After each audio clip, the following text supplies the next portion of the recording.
Bonjour, je suis Sophie Léron, la nouvelle présidente de l'association M28 Terre de Culture.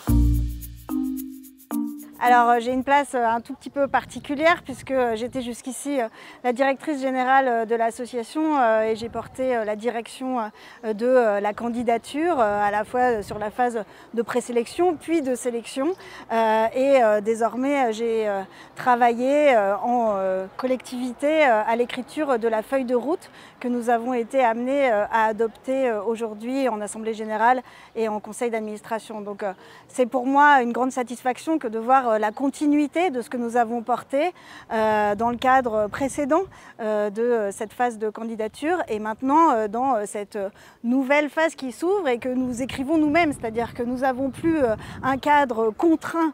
par un dossier de candidature qui nous a amenés à passer des marches, à avancer, à porter des projets,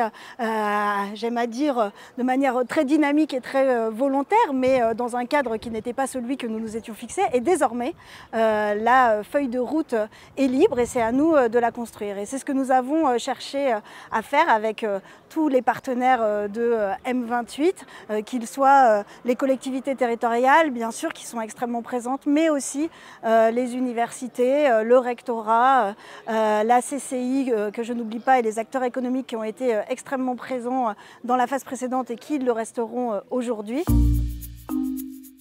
Nous avons vocation à expérimenter et porter un regard à l'échelle d'un bassin de vie, non pas à l'échelle d'une entité administrative, d'une commune, d'une collectivité territoriale, mais à l'échelle de ce que les acteurs ou les habitants vivent au quotidien. Et c'est ça qui est intéressant dans le cadre de Montpellier 2028, c'est d'arriver à tracer ces perspectives communes. Comment ? Avec des projets que nous allons imaginer sur 7 lieux majeurs du territoire M28, mais aussi des résidences d'artistes, des capacités à travailler de manière intercommunale, intergénérationnelle. On a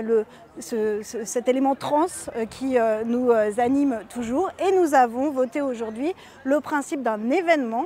en octobre 2025 qui s'appellera Les Chemins du Vivant, porté par Montpellier 2028 Terre de Culture. Et je donne rendez-vous évidemment à tout le monde pour le construire avec nous et pour évidemment être là en octobre 2025 à nos côtés.